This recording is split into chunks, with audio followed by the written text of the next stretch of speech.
Hey guys, welcome back to Caramel Swirl. Since this episode will be posted like 5 days before Christmas, I wanted to take this time to wish all my listeners a Merry Christmas, Happy Holidays, and I'm not sure if I will be posting another episode next week, maybe like sometime in January I will be posting another episode. So I'll just like to also take this time to say Happy New Year, wishing you long life, prosperity, and a lot of success for the year 2022. Thank you guys for listening, and don't forget to share this episode or share this podcast if there is someone you think might be interested. And if there's something that you think that I could work on to improve my content or my podcast, just get with me on my social at Caramel Swirl Podcast on Facebook and also Instagram. Thank you guys, and hope you enjoy this. Let me know what you think.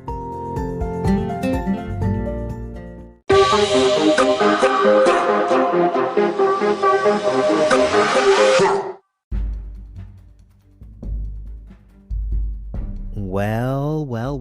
Hi everyone, welcome back to another episode. This show was referred to me by a friend, so I am checking it out. Here we go with my latest watch, which is Maid on Netflix. I'm really glad that the creator, like Molly Smith-Metzger, brought this movie to the forefront. So let's get into this latest watch.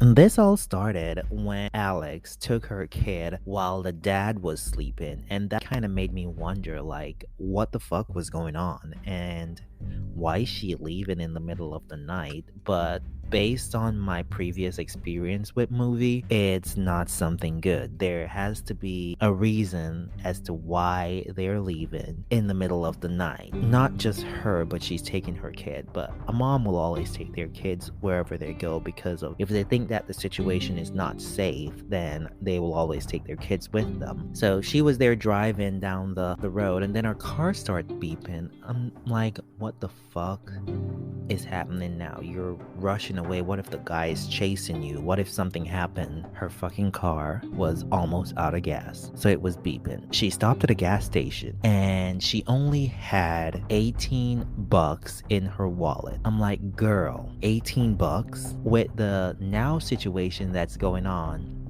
$18 can't even fill my car up. Like, gas prices like so high right now. I'm like, where do you live? Let me know, cause.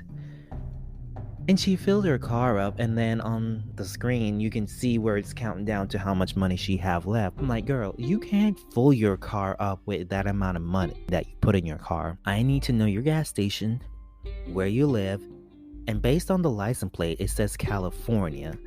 I'm like, girl, tell me where you live so I can move there, so we can get gas. We can all get gas cheap too, because I want my car to be like yours, like zoom on the little bit of coins that I put in the pump.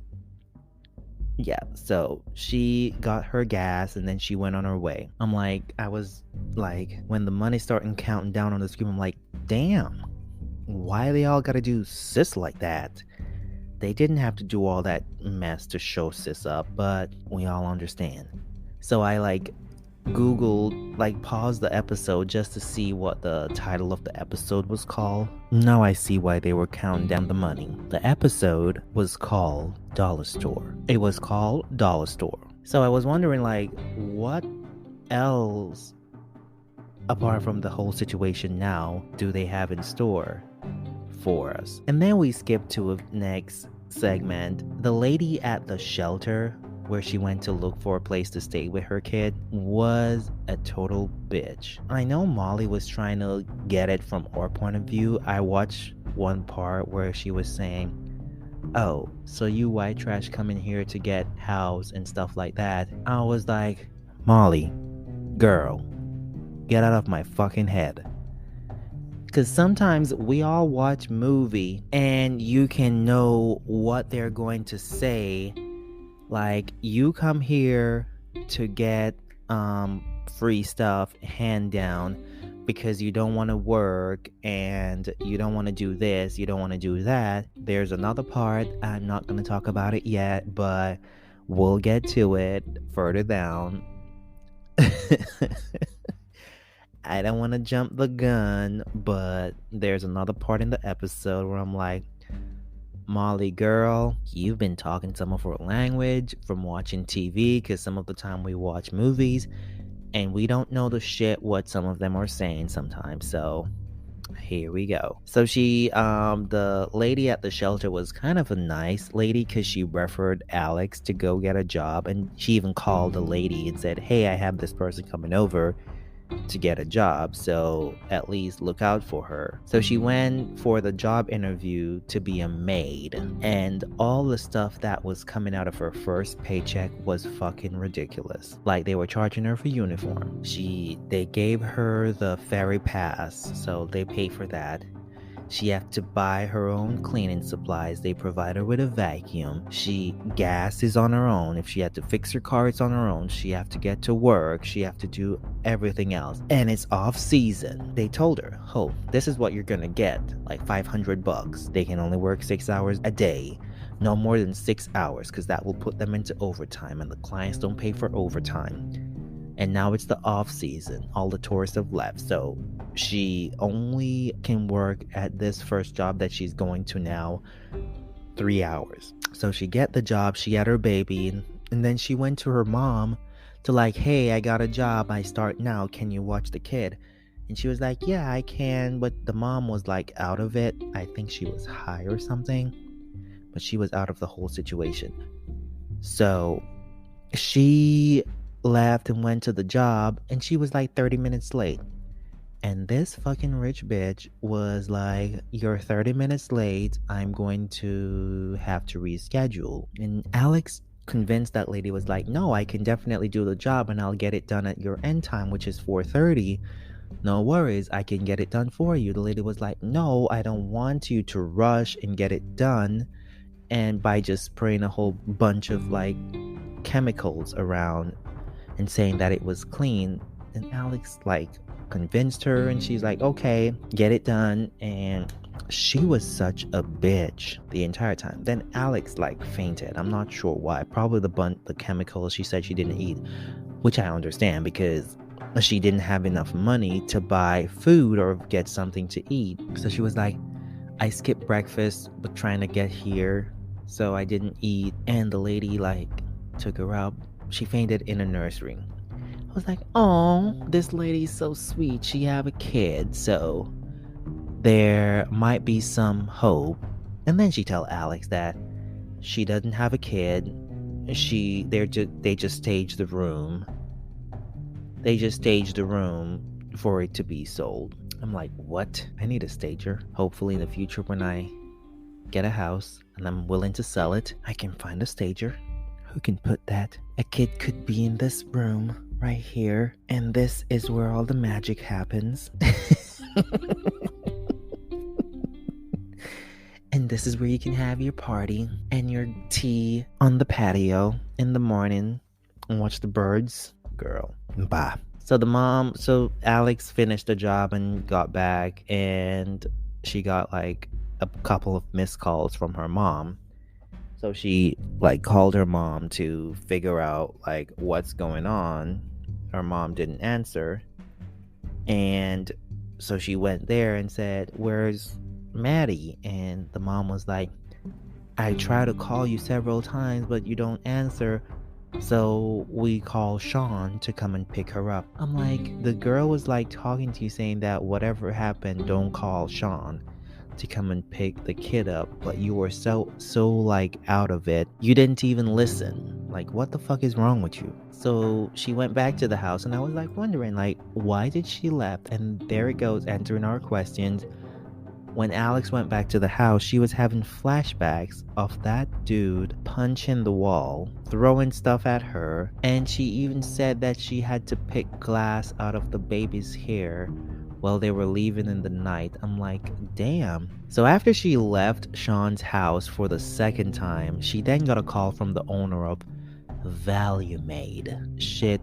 And she's not gonna get paid unless she go and finish the job. Well, that shit was crazy, because I think that Alex really cleaned, but there was like a few scuffed on a lawn chair that the lady was complaining about, saying that she's not going to pay unless it's done correctly. So she was on her way to get the job done when her daughter like dropped the doll outside of the car while they were driving down the highway. So she pulled over to get it because the daughter was screaming. And then this drunk guy hit her car with the kid in the back seat and almost killed her kid. I was like, what the fuck is wrong with you, dude? Like, get your shit together. They didn't even hold the guy accountable. They gave Alex a ticket saying that she was parked on the median and there was no parking on the median. I'm like, that dude was drunk and hit the car. She wasn't even like in the road. She was literally on the grass on the side of the road. But they didn't like show where they charged the guy. I'm like, sis, girl, you can't get a break nowhere. So now her car is damaged. Damn. So she was there like walking, and then she got a call from a lawyer. It says they filed a petition for full custody for the kid. I'm like, that shit is nuts. So Alex saw the dad in court and was like, we didn't have money to buy food. And when you asked your mom, she said she didn't have it, but they can give you $1,500 for you to get a lawyer to come and like get the kid from me. That shit is crazy. And poor Alex was sitting there in court. I was there like sitting down and watching.